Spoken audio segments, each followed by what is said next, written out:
Most people miss the real story. Subscribe if you want to see everything. The sunlight streamed through the grand windows of the noble estate, illuminating a lavish banquet spread across a long table decorated with gold and white flowers. Voices of joy echoed through the hall as a maid offered her heartfelt congratulations to young Master Isaac. Another servant chimed in, praising the young boy for being recommended for the Royal Academy at only 10 years old and calling him a total genius. Isaac von Goethe, a silver-haired youth with striking blue eyes, sat at the head of the table and accepted the praise with a humble smile. Hans stepped forward, holding a large red box and asking the boy to take the gift from him. Isaac told the man that he did not need to give him anything, but Hans insisted, reminding him that when his son was sick, the boy only lived because Isaac had provided the medicine. Compared to that, Hans claimed a gift like this was nothing. Isaac looked at him warmly and thanked him, promising to cherish it. Suddenly, a young boy named Jonas ran into the room, shouting for his big brother and offering to play some music on his lute to celebrate the occasion. Hans noted that young Master Jonas was so talented that even the court musician could not stop calling him a prodigy. Isaac smiled at the energetic child and told him to let them hear it. Jonas nodded eagerly and began to play, but the warm memory suddenly shattered into a nightmare of blood and shadows. Isaac bolted upright in his bed, his face contorted in a silent scream as the word no escaped his lips. He gasped for air, his chest heaving with heavy breaths as he realized it was just a dream. Looking at his older, tired hands, he whispered how foolish he was to dwell on those days, knowing he could never go back. Outside his room, the dark and cold hallways of the castle echoed with the sound of slow footsteps. Lucas entered the chamber carrying a lantern and a tray of food, offering a polite greeting to the young master. He noticed Isaac looked pale and asked if he had a nightmare. Isaac sighed and admitted he had a dream about the past from about 20 years ago. Lucas remarked that it was a long time ago and set down the tray, suggesting that instead of those dusty old memories, Isaac should enjoy some fresh cheese and warm soup. He reminded the master that once he finished his meal, they would start the swordsmanship training they had missed the day before. Isaac sat at his desk in silence, staring at the simple meal of bread and stew. Lucas wished him a good meal and left the room. Isaac's thoughts drifted back to over 20 years ago when he was 10. Just a month before entering the Royal Academy, he came down with a sudden flu that lasted for 3 months. When there was no sign of recovery, his father, Count Goethe, summoned a scholar from the magic tower. The scholar explained that Isaac possessed a unique constitution and detailed how every living being is born with a mana vessel. Usually, mana circulates at a speed that matches the size of that vessel, but Isaac's mana circulation was abnormal. The scholar warned that it was immeasurably fast and violent, and before long, his vessel would shatter. The truth Isaac tried to ignore finally became a reality as the mana inside him burst forth like a flood, colliding violently with the mana outside. It caused a devastating mana explosion that tore through the room and the estate. Many were killed or injured in the blast. The manor stayed on edge because the power would go quiet only to erupt again without warning. When the mana finally tore through his brother's right hand, Isaac reached his breaking point and begged his father to lock him away somewhere no one could reach so that no one else could get hurt. He was only 15 years old then. Back in the present, Isaac ate his bread until a sudden cough from the doorway caught his attention. He looked up to see Lucas leaning against the wall, coughing up blood into his hand. Isaac realized with a heavy heart that this was a symptom of mana poisoning, caused because Lucas had stayed by his side for too long. He told the man that this happened for no reason and ordered him to rest for at least a month. Lucas chuckled and asked who would look after the young master if he were gone, pointing out that Isaac did not exactly have any friends. Isaac threatened to kick him out for the insult, but Lucas just smiled and told him not to worry since he knew who he was. Lucas boasted that after dozens of explosions, he had not lost a single hair on his head, claiming Isaac would not find anyone else as good as him. Isaac warned him that it only took one time to lose everything and told him to get out so he could meditate. Lucas bowed, saying it had been a pleasure serving him before closing the heavy door. Isaac sat in the silence, hearing the ghost of the congratulations he received as a child. He saw a vision of a blood-soaked banquet and a dying Lucas returning to him, which caused him to gasp and wake from another nightmare. The cold reality was that Lucas was dead. He had not returned for over a year after the day he left coughing up blood. Isaac only heard of his death through his father. There was another mana explosion that day, and Isaac locked his door for good, lamenting that he should have kept his distance and should not have cared about anyone. He believed he should have been cold and heartless, because if he had, then his family would have been happy. Several more years passed in that darkness, yet Isaac remained alive. Now middle-aged, he looked like an old man. During the 30 years he spent underground, he poured everything into magic to overcome his unique constitution. Eventually, there was nothing left for him to learn from books, and all that remained was intuition and inspiration. A mystical voice called out to him as a seeker of the journey, asking if he could stand alone in his solitude before the face of infinity. The voice told him to realize his true self in a lonely world where only he and Mana existed. Years passed, and Isaac finally found a clue to overcoming his constitution. Now 71 years old, he sat among piles of research materials and mana crystals. He wondered if something was wrong with his family, noting that research materials kept coming in but no one visited. He heard footsteps outside and a voice called out for his brother. Isaac stood up as the door creaked. It was Jonas. Isaac asked what brought him there and told him to stay back and speak from the door. Jonas sat on the other side of the wood and said it was a long story, informing Isaac that today was the anniversary of their father's death. Isaac asked how he passed, and Jonas offered to tell the tale if Isaac was okay with hearing it. Jonas spoke of a 30-year war of succession between the first and second princes, and as he spoke, Isaac felt a deep connection to the brother he had avoided. Jonas joked that he had a real talent for storytelling and should have lived as a poet, though it might have been hard with only one hand. He apologized for everything, and the silhouette of his missing hand pressed against the door. Jonas revealed that their father, mother, and even he had hated Isaac so much, but they missed and loved him just as much. Jonas began to cough violently and confessed he really wanted to see Isaac's face one last time. He spoke of a gate opening during the war, releasing monsters and religious radicals who committed atrocities. Jonas told Isaac to spend the rest of his life in peace. Isaac realized he should have come out sooner and opened the door to find Jonas slumped against it. A sword was driven through his brother's chest and blood pooled on the floor. Jonas had been mortally wounded and used his last breaths to talk to his brother. Isaac looked at the blood-stained blade and told Jonas he did well to keep talking for so long.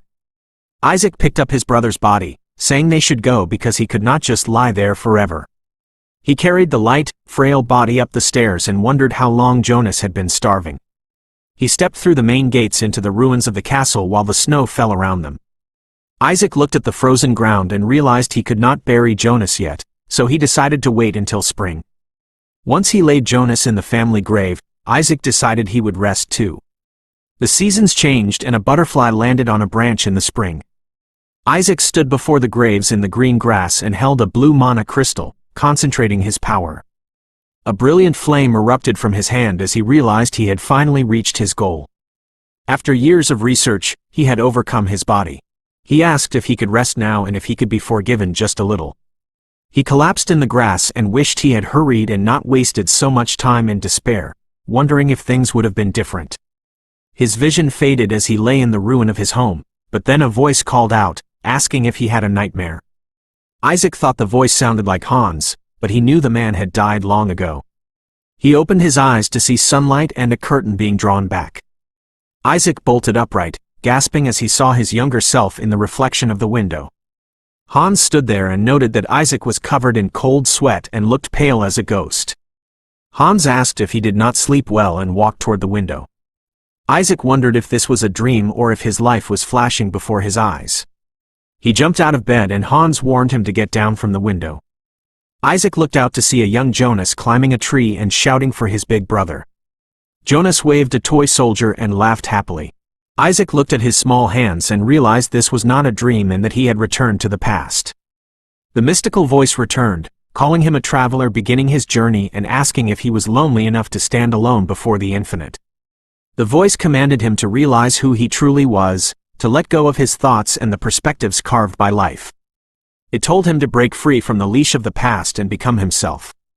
Isaac stood with glowing blue eyes, finally ready to face his new life. Shards of broken pottery lay scattered across the ornate carpet, reflecting the dim light of a room in disarray. A maid sighed as she began to sweep the fragments, muttering that the room was a mess and that the young master's special constitution had caused trouble once again. Another servant admitted she was scared to death, wondering when he might explode next. Standing at the threshold of the room, Hans looked through the doorway and noted that while the boy might be sick, his temper seemed to be getting more sensitive by the day. Inside the shadowed chamber, Hans grew defensive of the boy and asked what the maids were saying, threatening to go give them a piece of his mind right away. Isaac reached out and gripped the man's sleeve, telling Hans that it was enough and admitting that the servants were not wrong. Holding the fabric tightly, Isaac told Hans that he should stop coming to see him as well, reminding him that he had been hurt that day simply because he was standing nearby. Hans looked down at the boy with a soft expression and disagreed, telling the young master no. He knelt down to meet Isaac's eyes and explained that he still cared for him, assuring the boy that he was just going through a slightly difficult time. Hans promised that once it passed, it would not be a big deal, prompting Isaac to wonder if that was simply how life worked. Eventually, the man who used to speak with such a bright smile lost his life in one of the mana explosions. Isaac's mind flashed to a blood-stained door where he sat in despair, reflecting on how those who cared for him died because of that very kindness. He blamed himself, thinking that he was the one who killed them. A vision of young Jonas playing in the trees appeared, calling for his brother to come play together. Isaac realized that if this situation was truly reality, he knew exactly what he must do. Standing by the window, Isaac called out to Hans and, when the man answered, he coldly commanded him to get out and disappear from his sight right then. Hans paused but eventually agreed, saying he understood. Isaac watched him leave, telling himself this was right because being close to him would only put others in danger. Hans leaned on his crutches as he walked away, urging the boy not to try and shoulder everything alone and telling him it was okay to trust them sometimes. Isaac stood alone in the quiet room, realizing he had no memory of Hans ever saying those words and wondering if the man had said them in his dream because he had wanted to hear them so badly. He suddenly struck his own face with a sharp slap, the sting grounding him. It hurt, confirming that this was reality, yet he wondered how he had died before. He saw a vision of his elderly self collapsed in a field and then looked out at the vibrant trees where Jonas played. It did not matter if it was a dream or reality. He decided he must prevent himself from ever having another mana explosion. He recalled that in the past, there was someone who suffered from the same constitution, his great-great-grandfather Zeke von Goethe. He was a 10th-class mage who reached a realm no human had before. While Isaac had lived in the underground cell, he learned about the man from ancestral records passed down by his father. After years of detailed study, he discovered a way to overcome the condition, and that solution was the rune stone. Isaac looked at the blue gem on his desk, noting that the single pattern born from his research created a rune stone when carved into a mana stone. He held the stone, thinking it was nice to be young again since his hands no longer shook with old age. He visualized the mana vessel as a pool of water, explaining that to prevent an explosion, the vessel must withstand the endlessly circulating mana. However, his mana flowed so insanely fast and violently that the vessel could not endure it. Whereas a normal person would die the moment it shattered, Isaac's vessel peculiarly restored itself as if nothing happened. That was why he could explode 10 or 20 times, which was a disaster in itself. He picked up a tool and began to work on the stone, explaining that it intentionally damaged the mana pathways. By applying a continuous impact to the damaged area, a new pathway would open, allowing the shock of the violent mana to be dispersed. He knew the success rate was low and that he had only barely succeeded right before his previous death. The small flame he had produced then was the only proof of his success. Isaac swallowed hard and wondered if it would work this time as he focused his energy. A brilliant flame erupted from his palm, growing larger and more intense until it filled the room with light. Isaac gasped in shock at the sheer power. He watched as glowing pathways formed within his body, realizing the pathways had increased to 3. Since each one had a different size and property, he could now manifest 3 magic spells simultaneously. He breathed a sigh of relief that it actually worked, but then his expression hardened as he reminded himself this was not his goal. His true goal was to prevent any mana explosions from happening at all, and for that, 3 pathways were not enough. He realized he needed to use more magic more often to increase the pathways and minimize the burden on his mana vessel. Until then, he decided he could not let anyone stay by his side. That night, the moon hung over the castle as Hans arrived with a tray of food, cheerfully announcing it was dinner time and that he brought the wheat bread the boy liked. Isaac told him to get out, but Hans persisted, noting that the boy had not been eating much lately and asking him to have at least one piece. He promised to leave right after Isaac ate and playfully urged him to hurry up. Isaac thought about how Hans never listened to a word he said and wondered about the man's sweet gaze and tone. He asked Hans how old he was, and when Hans told him he was 12 this year, Isaac decided that acting like a child was normal for that age.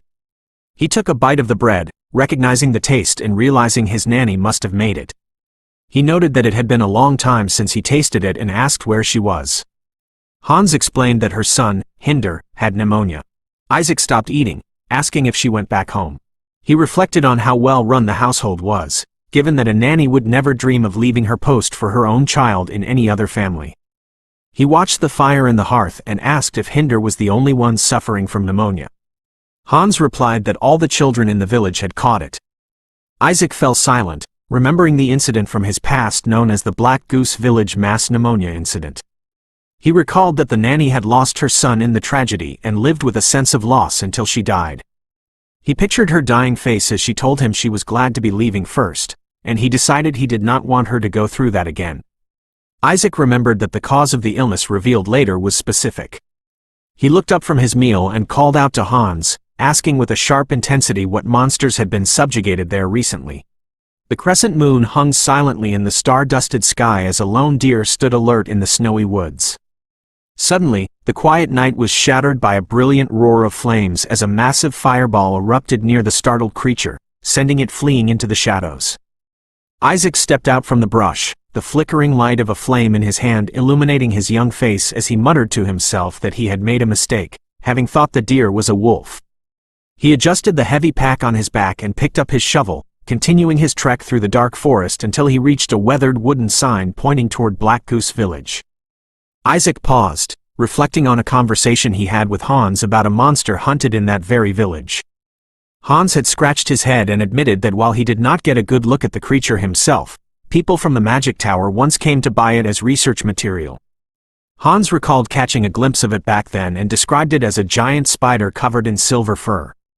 From that description, Isaac knew the monster was undoubtedly a winter spider. He consulted an old book, noting that while winter spiders were not particularly strong on their own, they were dangerous because they formed large swarms due to their incredible breeding rate. However, the real issue was the mana they possessed. Isaac realized that exposure to highly dense mana resulted in mana poisoning, a condition that acted like a slow-acting poison that eventually suffocated the victim. He looked back on the memory of his nanny losing her son and realized the children of Black Goose Village must have been poisoned by the mana emitted by the spiders. In this era, knowledge about mana poisoning was still lacking, which was why everyone mistook the symptoms for pneumonia. Isaac knelt in the dirt and began gathering a variety of glowing green herbs, thinking that this should be enough. He knew that feeding these to the children would alleviate their symptoms, but the healing effects would only be temporary. To prevent a relapse, he understood that the winter spiders had to be entirely eradicated.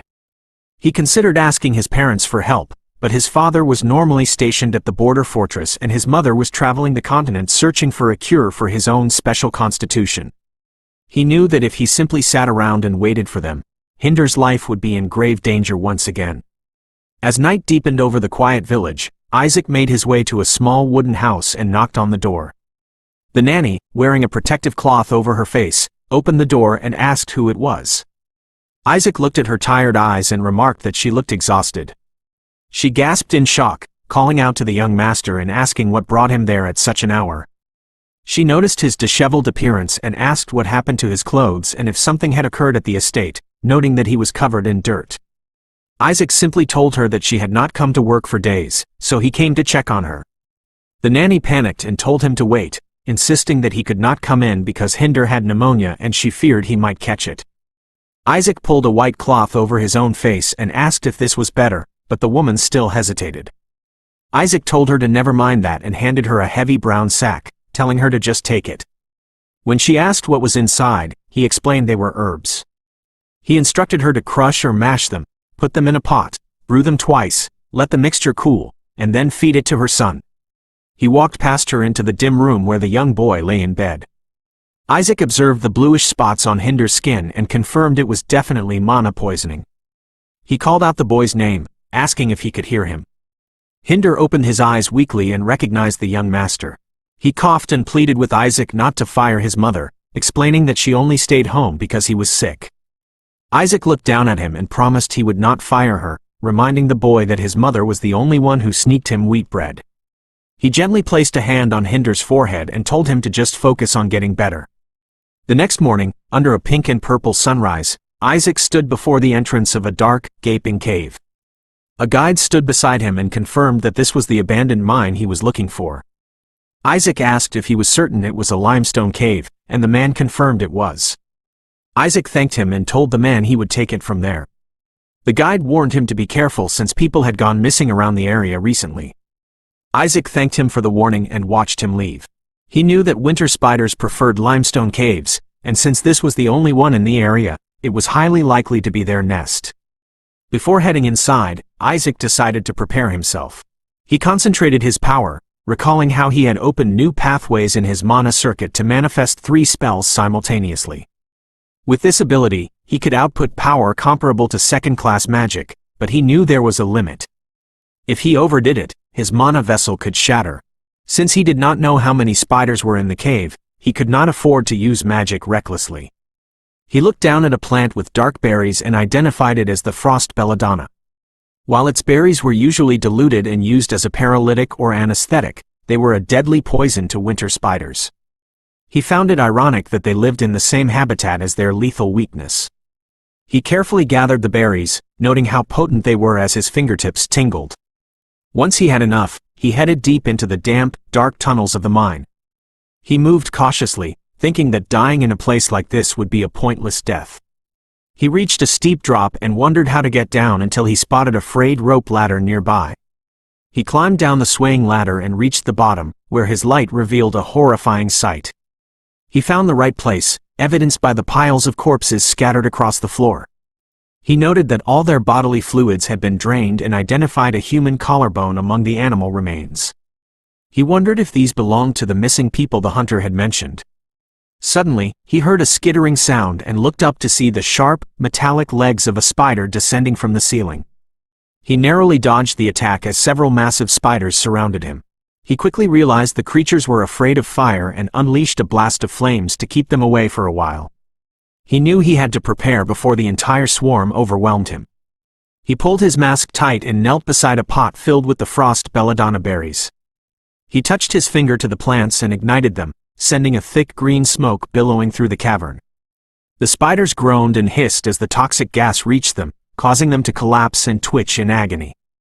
Isaac stood amidst the rising mist, his blue eyes glowing with determination as he declared that it was time for the hunt to begin.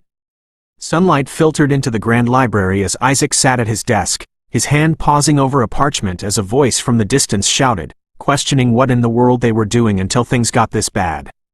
Looking out the large window of the manor, the boy saw a crowd of angry villagers gathered below. A man was warned to choose his words carefully since he was in front of His Excellency, but the commoner snapped back, asking who there did not know that and questioning the lord of the territory on why he failed to protect his own people. The man screamed, demanding to know why they had abandoned Black Goose Village. Isaac watched the chaos in silence as guards ordered the people to quiet down. The noise was too much for the young master, who muttered that it was simply too noisy. He considered that they should just board up the windows with planks, but then he paused, wondering if they should move underground entirely. He reasoned that moving underground would mean less noise and fewer people, making it perfect for focusing on his peculiar constitution research. His gaze fell upon a stack of heavy books and a page describing dimagitrium, a mineral with high magical durability that was great for withstanding mana explosions. He thought they might as well wallpaper the walls with it while they were at it. Out of habit, he called out to ask what Hans thought, but the words died in his throat as he realized with a somber look that Hans was gone. The scratching of his quill filled the quiet room as he continued to write, his blue eyes focused and cold as he labored away in his memories. Back in the present, the green toxic smoke of the frost belladonna swirled through the dark cavern, and Isaac watched as the winter spiders collapsed. Even now, these ancient memories kept popping up in his mind, but he focused on the task at hand, noting that the belladonna worked well. He knew he could not feed poison directly to the spiders, but burning it to release smoke slowly paralyzed them before they eventually suffocated. He was not immune to the toxins either, so he had wrapped a wet handkerchief around his face to block the air and used his mana to purify any lingering traces. Simultaneously, he generated a fireball, condensed its power, and altered its phase to set up a defensive perimeter. By casting 3 different spells through 3 separate mana circuits, a technique known as multi-circuit, he bought enough time until the spiders were sufficiently weakened. As a spider twitched near his feet, Isaac pointed a finger and bid it farewell, unleashing a massive pillar of fire that incinerated the creatures. The flames roared through the tunnel, illuminating Isaac as he walked through the inferno. A loud hissing echoed through the cave, and Isaac realized the remaining spiders were all charging toward one specific spot, likely where there was water. He followed them, his boots thudding against the stone, noting that while the fire was burning well, he would suffocate from the smoke if the fight kept up. It was getting uncomfortably hot, and he knew he had to finish this fast. He entered a deeper chamber where the air grew surprisingly cold and icicles hung from the ceiling.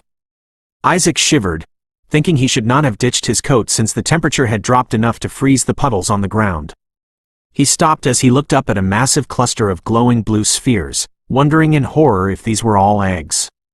He realized that if the creature had laid this many eggs, the mother could only be one thing. Suddenly, a massive spiked leg shattered the stone above him, and Isaac barely dodged as the heavy impact shook the cave. The winter spider queen emerged from the shadows, her red eyes glowing with malice. Unlike the other spiders, she resisted fire and emitted a chilling cold, being the very reason the species was named winter spiders. Isaac dodged a series of rapid strikes, noting that while a fireball did not make her burn like the others, she was at least less agile. However, the boy began to feel a wave of dizziness and realized his body was reaching its limit. It was only natural, as he was currently a 12-year-old with 0 combat experience who had stayed up all night casting magic. As his vision blurred, he thought of the wheat bread Hans had given him and how delicious it was.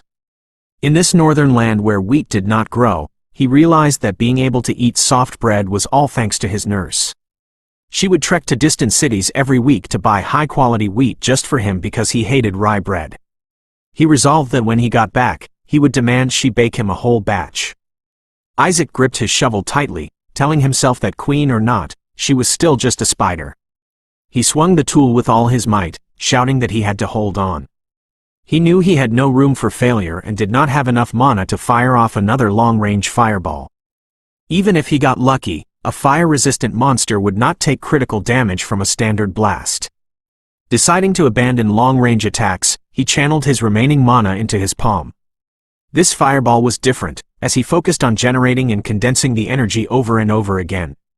His hand glowed with an intense blue light as he ordered the queen to simply die, thrusting the condensed sphere of pure heat directly into her core. The queen let out a deafening shriek of agony as the blue flames began to consume her from the inside out. Isaac watched as the winter spider queen shrieked in agony, her massive form engulfed in the brilliant blue flames he had unleashed. His arm was buried deep within the inferno and the creature's core, and he realized with a grunt of pain that he needed to pull his arm out, but it was shaking too much. With a desperate surge of strength, he yanked his limb free, relieved that it was finally out. The force of the movement sent him falling backward through the air as a massive shockwave from the dying queen's mana explosion tore through the cavern. He slammed into the ground and the world went dark as he lost consciousness. Nearby, the frost mana stone he had salvaged glinted amidst the icy remains of the monster. Sometime later, Isaac began to drift back to awareness, his head spinning with a wave of dizziness as he wondered where he was. He heard muffled voices nearby, realizing the voice belonged to his nanny. She was asking if anyone had told the others that the young master had left the mansion. Another voice, stern and concerned, replied that they could not tell them because there would be an uproar. Isaac weakly called out the name Hans, sensing his presence. Hans looked at the boy in the bed and let out a sigh of relief, happy that the young master was finally awake. Isaac's memories began to piece themselves together. He recalled taking down the queen, passing out after hitting his head, and then barely making it out of the abandoned mine to return to the village. He remembered running into Hans, who had been pacing anxiously at the village entrance, and falling asleep right then and there. Hans looked down at the boy with a touched expression, telling him that Hinder was completely cured because they had done exactly what Isaac said. Hans reflected on how the young master had been sensitive and difficult since the first mana explosion, yet he marveled at where such a kind heart had come from. The nanny stood by as Isaac sat up in bed, his head bandaged. He asked how long he had been asleep, and Hans informed him that he had slept for about half a day, asking if his body was feeling all right. Isaac replied that he was fine and could manage, but the nanny snapped at him with tearful eyes, asking what he could possibly manage and demanding to know why he went to such a dangerous place alone. Isaac looked away and lied, claiming he was just trying to gather some more herbs nearby and took a tumble.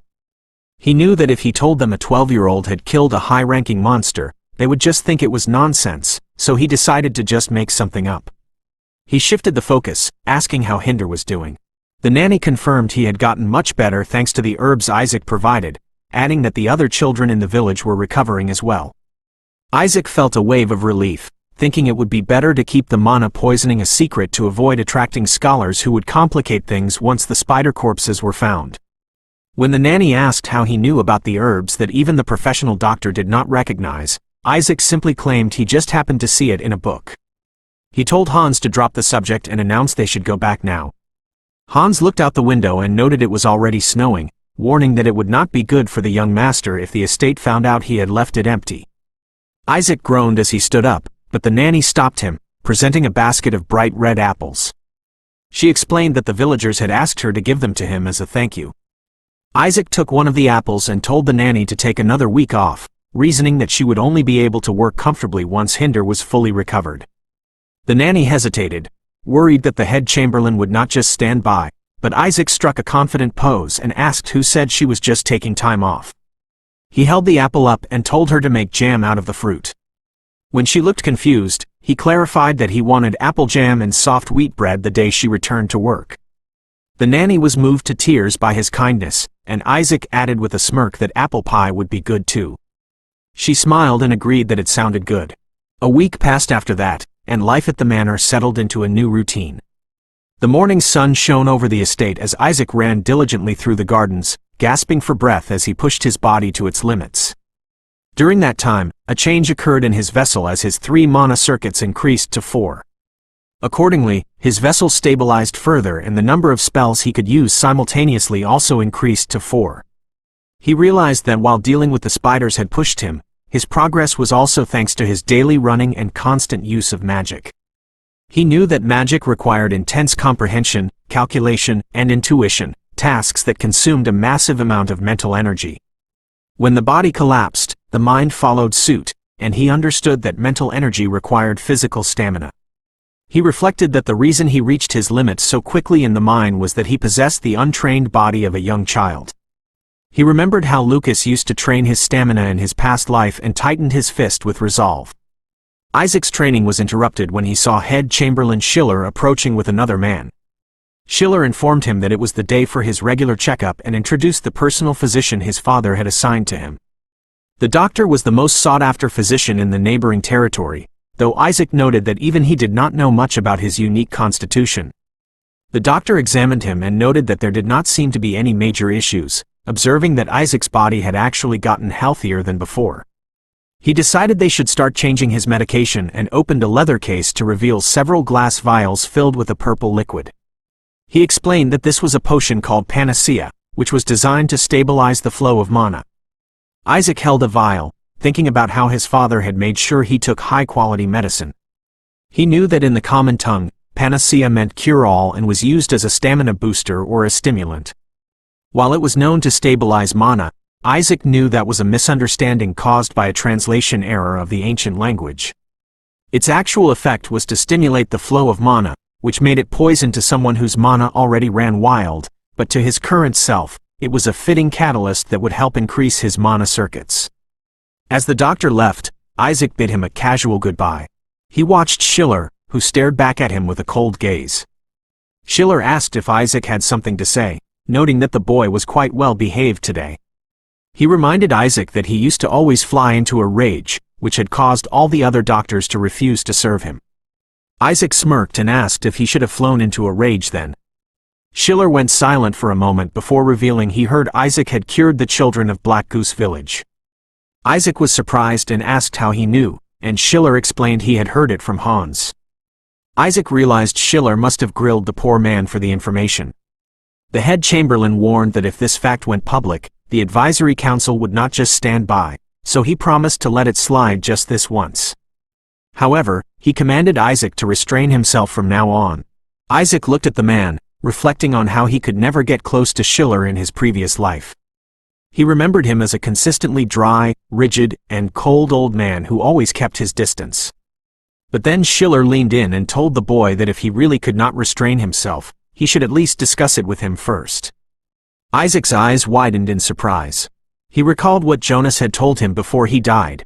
Schiller had served the Goethes since the previous head and had maintained his position until he lost his own life, even after the family had fallen.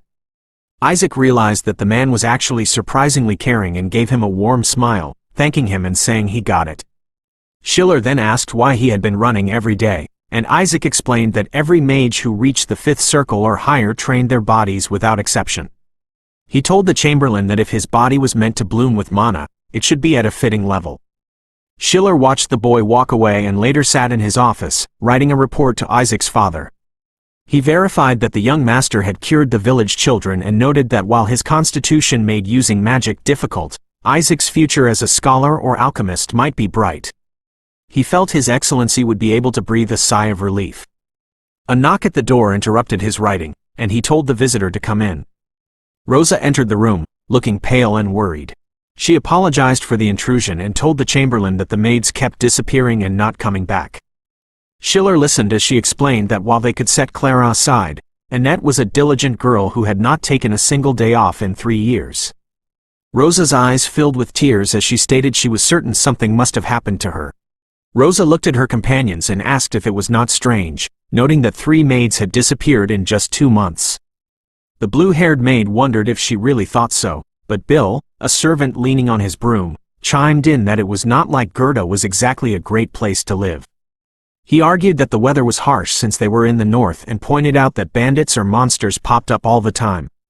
He teased the maid, asking if she was saying she would run away too. The blue-haired maid snapped that she was just saying, insisting that at the very least, Annette was not the type to just disappear without a word. She reminded Bill that Annette worked so hard to pay for her father's medicine. Bill laughed mockingly and suggested that she must have gotten sick of taking care of her sick dad, or maybe she ran off with some guy she fell for. Rosa told Bill to watch his mouth, but he only joked that he was kidding, claiming he had his own theory. He told the women to just listen and whispered his suspicion that it could be dark magic. He reminded them that this was a family of mages and noted that the young master's condition was not good. He asked them if they were the master of the house, if they would not want to use magic to do whatever it takes.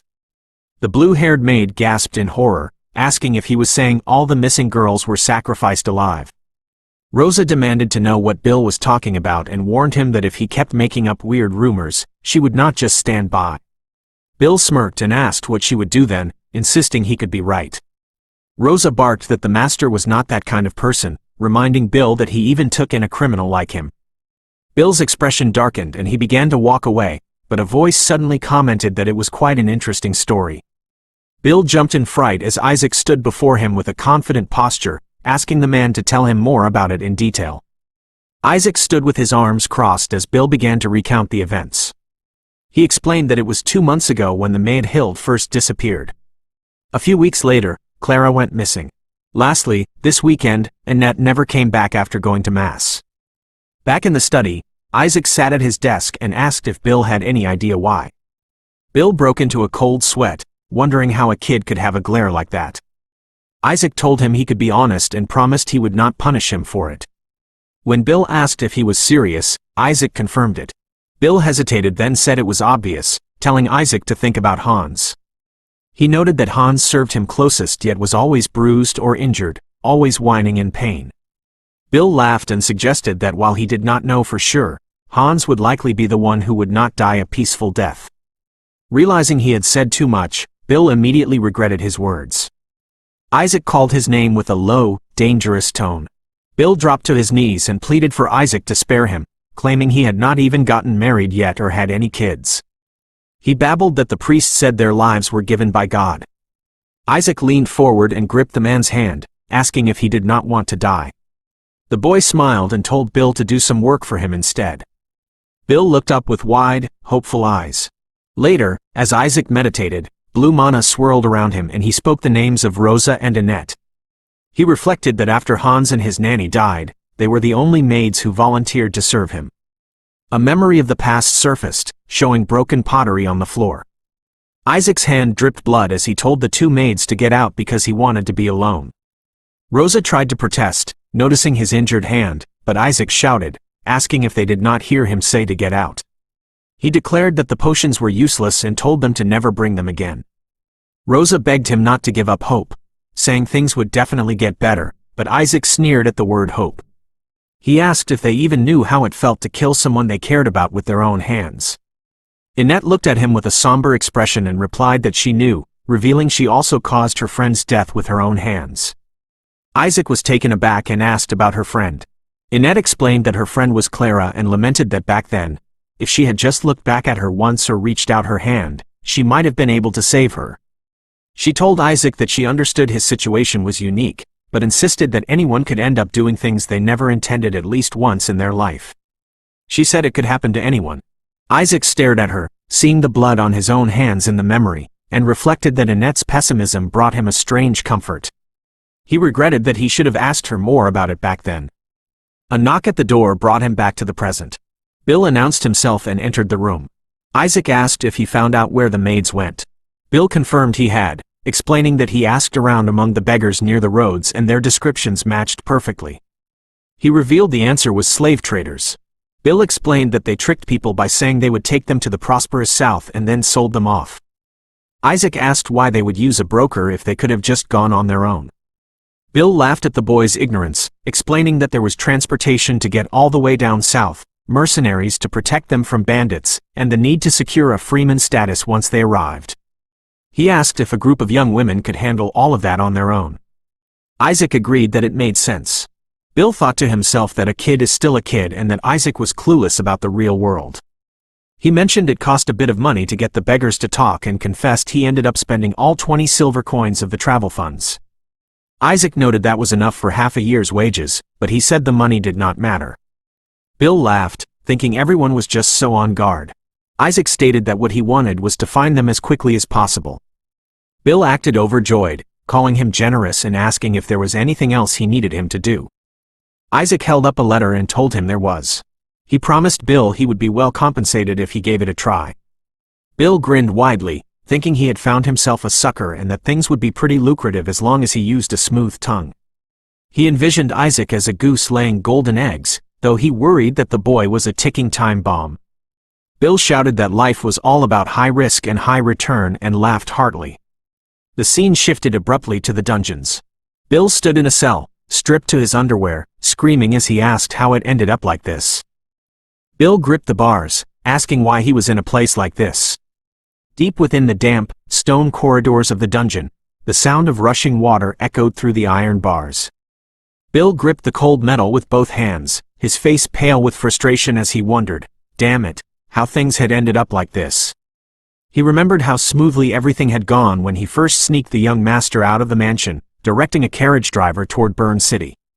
Meeting the broker who had taken the maids had been easy as well, and Bill had introduced Isaac as an exiled noble looking to head south. Looking back at the boy's delicate features, Bill realized exactly why the young master became such a target for human traffickers since he had such a pretty face. But now, Bill was the one trapped behind bars, stripped of everything but his underwear. He lamented that while the traffickers had not touched a single hair on the boy's head because he was top-quality merchandise, he himself had been robbed of his dignity. In the corner of the cell, Isaac ignored the man's whining, his attention focused on a glowing mana stone. He realized the process was different from what he had read in the books and wondered if he needed to condense the mana even more. Bill shouted at him, demanding to know what they were going to do now. He insisted that Isaac must have had a plan if they had come all this way and told him to stop playing with the stone and say something. Isaac exhaled a slow breath and noted that Bill had finally dropped his formalities. Bill snapped back, asking if Isaac would be using formalities right now if he were in his shoes while they were about to die. Isaac stood up calmly and stated that he was going out to find Annette and the other maids. Bill scoffed, saying of course he was, assuming he had a way to break out of those solid iron bars. Without a word, Isaac reached out and gripped the thick metal. The iron groaned and twisted like wet clay under his touch as he effortlessly pulled the bars apart.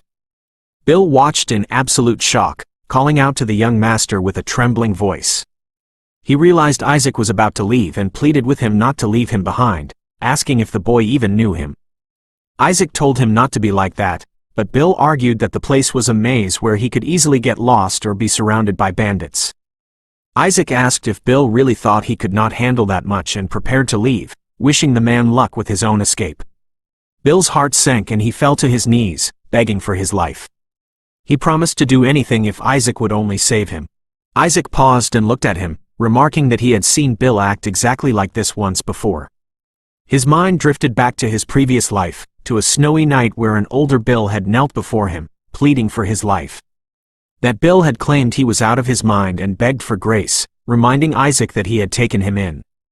In that life, Isaac had known Bill was a former bandit who survived by betraying his own organization, but this time, the man had betrayed House Goethe. Isaac had decided then that he could no longer trust him. Even as Bill begged for his life, Isaac had been cold and resolute. He questioned if Bill thought his crime of trying to sell the Goethe family's secret books to a criminal organization would be taken lightly. As Bill screamed that he would never betray him again, Isaac had ended his life with a single, lethal strike. He had stood over the corpse, thinking that Bill would have been useful if only he were less greedy. Back in the present, Isaac looked at the pathetic man on the floor and remembered that the organization Bill sold the books to in the past was the same group that had abducted the maids now. He knew these human traffickers would eventually spread through the territory like mold and torment the people if they were not stopped. He decided that any seed threatening his family had to be eliminated in advance. Isaac pulled out a scroll and asked Bill if he was truly willing to do anything, telling him there was something he needed to do for him first. Meanwhile, in a different part of the hideout, 3 henchmen approached a heavy door. Inside, a massive man named Nyers sat at a table, obsessively eating. One of the men noted that his father was not eating again and pleaded for him to have something since he was getting thinner by the day. Nyers ignored the concern, staring at a skull mounted on a wooden spike on the table. He whispered to the remains, promising that they would meet again once he succeeded with his black magic. He grew frustrated when the skull did not answer, wondering if the soul's power had weakened. Nyers then demanded to know where his bathwater was. One of his men nervously explained that the only ones left were the merchandise intended for sale. Nyers suddenly lunged and gripped the man's head, his massive fingers crushing the skull with a sickening crunch. He dropped the lifeless body into the water and declared that this person would be enough for his bathwater.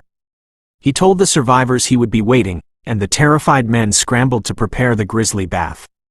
As they dragged the corpse away, one of the henchmen cursed the black magic that was driving their leader insane. He worried about how many more people would be sacrificed for the man's food and water, suggesting they should just offer up the merchandise next time to avoid being killed themselves. Bill, who was now with them, told him to stop complaining and just take care of the body. Suddenly, a low scraping sound echoed through the dark hallway, making the men freeze in terror. The severed head rolled to a stop on the stone floor with a dull thud. 2 men collapsed in terror as heavy, rhythmic footsteps approached. An exclamation of shock escaped their lips as a dark shadow loomed over them, the dried blood on his face a grim reminder of the struggle. He thought to himself that all of this was because of that brat.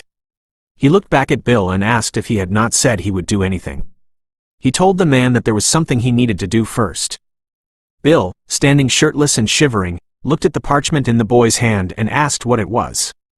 Isaac smirked, asking what it looked like and explaining that it was a contract.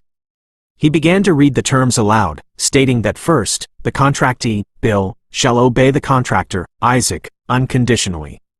Second, he read that the contractee shall not disclose any information regarding the contractor. Third, Isaac warned that should Bill violate any of the terms, the penalty would be death. Bill stammered, asking what kind of terms those were. Isaac told him he would sign it with his blood, explaining it was the only way for the magic to take effect.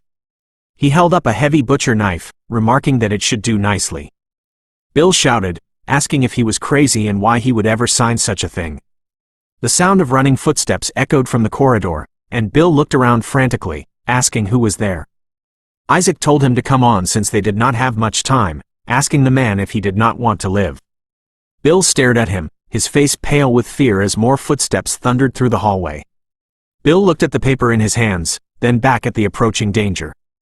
His brow furrowed with the weight of the decision. Cursing under his breath, Bill finally gave in.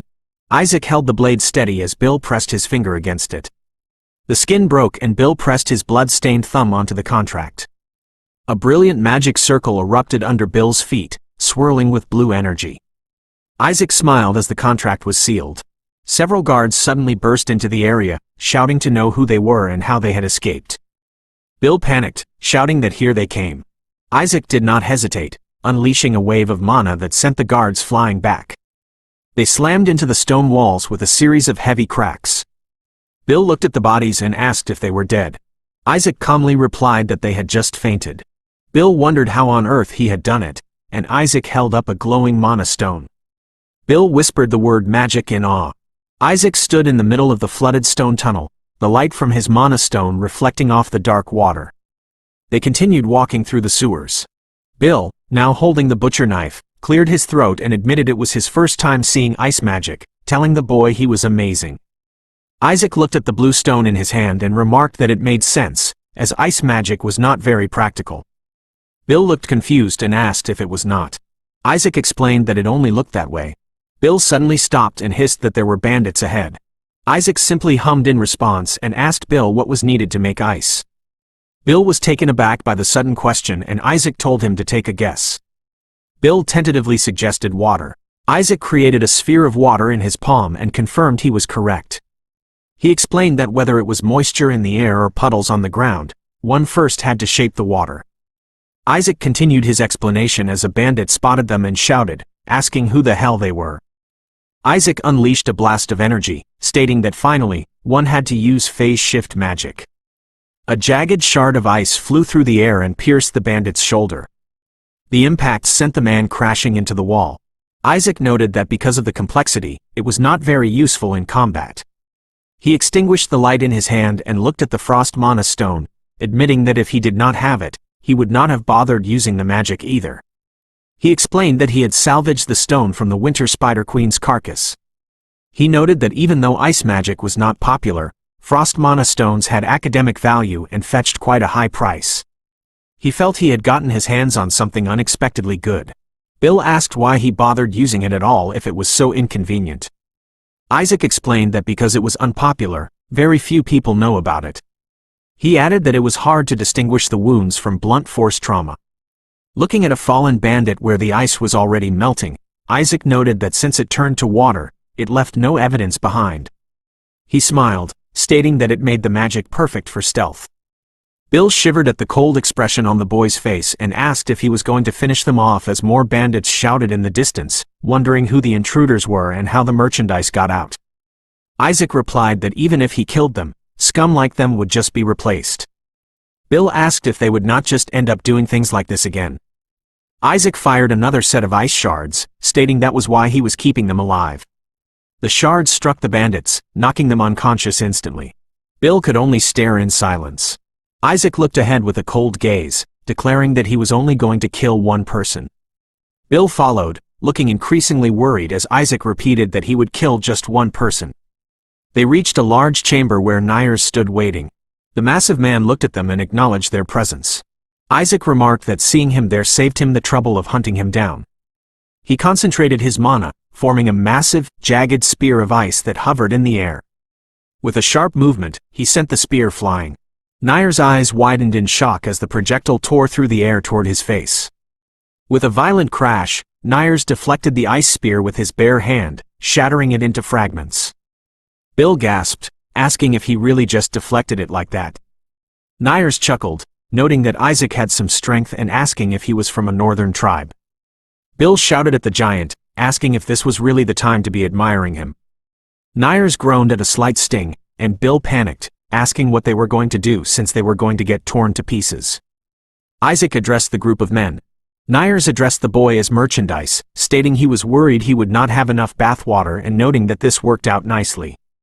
He observed that Isaac was a mage and claimed he would make excellent materials for his black magic. Nyers stepped forward.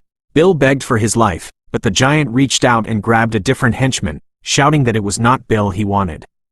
The massive hand gripped the man's head as he screamed that he was just a normal human. Suddenly, a giant spike of ice erupted from the floor and pierced through Nair's torso. Isaac held his hand out, his eyes cold and unwavering. Blood sprayed from Nair's mouth as he gasped for his final breath. The massive body hit the ground with a heavy thud. Isaac looked at Bill and told him that from now on, he was the leader of this place. He asked the man if he knew what he needed to do. Bill looked at the butcher knife in his hand, his face pale. Isaac stepped closer, and a sudden splash of blood painted the stone wall. Isaac walked away from the scene as more blood splattered against the brick. He closed his eyes and remembered the words of a woman from his past. Annette's voice echoed in his mind, saying that anyone can end up doing things they never wanted to do. She told him it happens to everyone at least once. In the memory, Isaac stood in his room before her. She warned him that he probably would not be able to take it back or erase it. He looked at his hands, which were covered in blood. She told him it would haunt him and leave a mark for the rest of his life. She explained that he was left with only two options. Annette reached out and began to wipe the blood from his hands with a cloth. They stood amidst the shattered glass of failed experiments. She told him he could either suffocate under the weight of that guilt or struggle to live on for their sake as well. Isaac looked at her determined eyes and realized that back then, Annette, who was burdened by the guilt of losing her friend Clara, must have given him that advice out of her own pain. In the vision, she knelt before him, holding his hand. Suddenly, Bill's voice called out his name, pulling him back to the present. Isaac looked down the hallway, thinking there was no need for him to hear the same advice twice. A carriage rumbled through the night. Inside, Annette sat with another woman, their expressions somber but safe. A young woman with golden eyes looked out from the darkness. Isaac thought to himself that in this life, Annette will not lose her friend. A light-hearted atmosphere filled the servants' quarters as a young maid with brown hair looked at her companions and asked if they had heard that nobles from the south were looking for women from out of town. Sitting at a table with their work, another maid questioned why and wondered aloud if the southern women were ugly or something. The first maid laughed and explained that they were simply looking elsewhere to find beautiful women to marry. She leaned in with a blush, suggesting that maybe she should try going south too, mentioning that she had been looking into it and apparently found someone who could take them south for a small fee. She looked at her friends and asked if Hild and Annette wanted to come with them. Annette sat in silence, her focused gaze fixed on the cloth she was sewing as she thought to herself that she would have to pass because she needed to take care of her father. Later, Isaac stood in his study reflecting on the fact that this had been the last time Annette ever saw Hild and Clara, as the house never heard from them again. He realized it was exactly as Bill suspected and asked Annette if she had been kidnapped while looking for the two missing girls. Annette nodded somberly. Isaac's mind flashed back to the dark sewers where he had found Hild and Clara in his previous life, recalling that they had completely lost their minds. He knew that if he had stayed for just a few more days, he would have gone crazy too. He understood why, visualizing the sewers as a horrific place where humans were sold or even eaten. It had been shocking even for Isaac as a 70-year-old man, and he could not imagine what the experience was like for those young girls. Annette spoke up, admitting that she could have escaped at any time because the iron gate holding her in was actually broken. She remembered sitting in the dark cell listening to the desperate weeping of her friends and realized that if she had stayed any longer, she might have ended up killing her own friend with her own hands as well. Isaac watched her, noting that it must be hard to relive those memories, and thanked her for telling him. Annette hesitated, then mentioned there was one thing bothering her. She explained that when the bandits were sending them back to the mansion, she and Clara were happy, but Hild had been different. A memory of Hild trembling and muttering that she would die if she returned to the mansion surfaced. Isaac processed this, telling Annette that he understood and would look into it.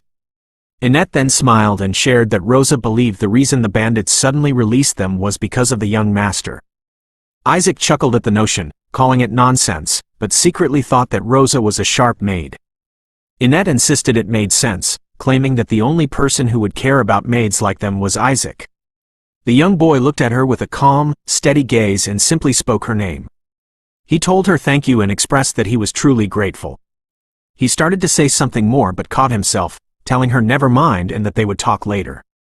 As Annette took her leave and the door closed, Isaac watched her go with a faint smile, thinking that he had found an unexpected talent. As she walked down the hall, a faint blue glow of mana flickered across her back, leading Isaac to decide it might be worth teaching her magic. Outside in the manor courtyard, the sound of sweeping brooms accompanied the whispers of other maids who wondered if they had heard about the girls who returned. They noted that the maids were supposed to be kicked out, but young Master Isaac had taken them back, reportedly having a huge fight with the chief butler over the matter. One maid questioned why he would go that far for a few servants, while another joked that he was at an age where he would start getting interested in girls. Bill, now dressed in formal attire, felt the weight of his new position as the boss of the criminal organization. Isaac looked at him through the dim light of the hallway and remarked that the sewers were always crawling with thugs. He reasoned that even if they wiped out one criminal group, another would just pop up, so it was better to keep them under his thumb.